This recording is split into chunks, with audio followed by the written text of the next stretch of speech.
समाज या देश कितनी प्रगति करेगा ये बहुत हद तक वहाँ की शिक्षा व्यवस्था और शिक्षकों पर निर्भर करता है। हमारे देश में माता पिता के बाद शिक्षक यानी गुरु को तीसरा स्थान दिया गया है, लेकिन उत्तर प्रदेश में इन्हीं शिक्षकों पर राजनीति शुरू हो चुकी है। नमस्कार, मैं आशित प्रकाश और आपने देखना शुरू कर दिया है स्पॉटलाइट। स्पॉटलाइट की रोशनी में आज बात यूपी के 69,000 शिक्षकों पर होगी।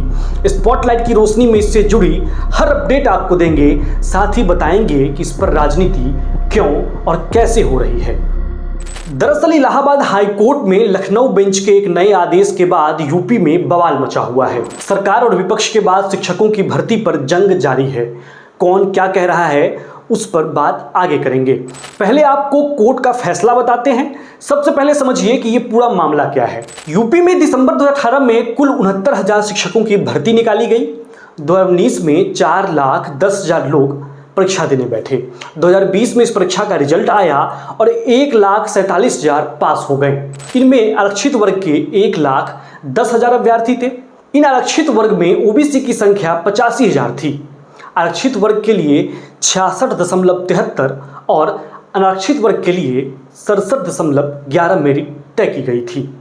नतीजों के बाद लगभग 1,000 अभ्यर्थी हाईकोर्ट पहुंचे और दावा किया कि प्रश्न पत्र में एक सवाल गलत था।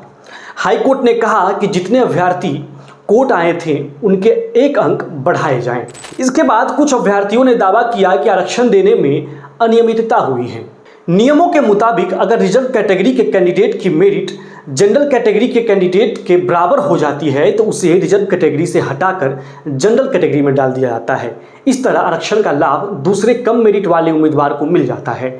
आरोप लगे कि 69,000 टीचर भर्ती में ऐसा नहीं किया गया। दावा यह भी किया गया कि सरकार ने सिर्फ 3% ही ओबीसी वर्ग का चयन किया है, जबकि सरकार ने दावा किया कि 30,000 से ज़्यादा ओबीसी का चयन इस भर्ती में हुआ है। इसके बाद मामला हाईकोर्ट पहुंचा, जहां कोर्ट ने 69,000 शिक्षकों की मौजूदा सूची को गलत मानते हुए मेरिट सूची को ही रद्द कर दिया। कोर्ट ने 3 महीने के अंदर मेरिट लिस्ट जारी करने का आदेश दिया है, लेकिन अब इस पर राजनीति शुरू हो चुकी है।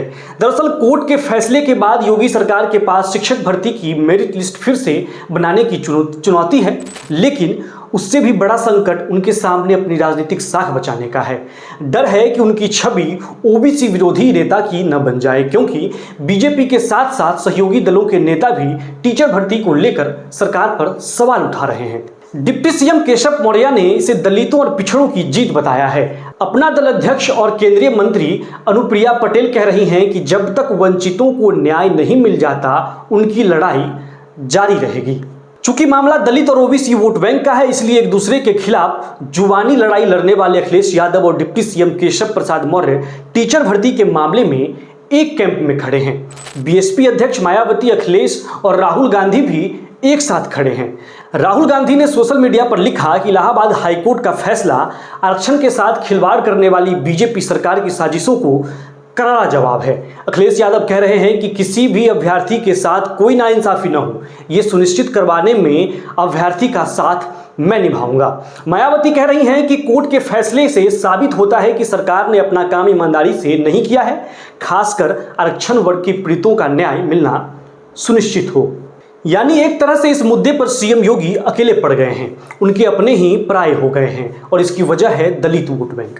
लोकसभा चुनाव में बीजेपी का प्रदर्शन खराब रहा। समाजवादी पार्टी ने चुनाव में अब तक का सबसे अच्छा प्रदर्शन किया। मैसेज ये गया कि ओबीसी और दलित का वोट इंडिया गठबंधन की तरफ शिफ्ट कर गया। नतीजे के तुरंत बाद डिप्टी सीएम केशव मौर्य और अनुप्रिया पटेल ने सीएम योगी को चिट्ठी लिखकर टीचर भर्ती में आरक्षण में गड़बड़ी का मामला उठा दिया। इसी मुद्दे के बहाने डिप्टी सीएम केशव मौर्य ने सीएम योगी के खिलाफ वर्चस्व की लड़ाई का ऐलान कर दिया। ओम प्रकाश राजभर और संजय निषाद जैसे सहयोगी दलों के नेता भी उनके साथ हो गए। अब सवाल है कि क्या शिक्षक भर्ती घोटाला न सिर्फ योगी सरकार बल्कि योगी आदित्यनाथ के वर्चस्व को भी डेंट दे सकता है? इसका फैसला तो 2027 यूपी चुनाव पर ही होगा। आप शिक्षक भर्ती मामले में योगी आदित्यनाथ के डिसीजन और इस पूरे सरकार के मामले को कैसे देखते हैं? अपनी राय कमेंट बॉक्स में जरूर छोड़ें। अभी के लिए इतना ही, धन्यवाद।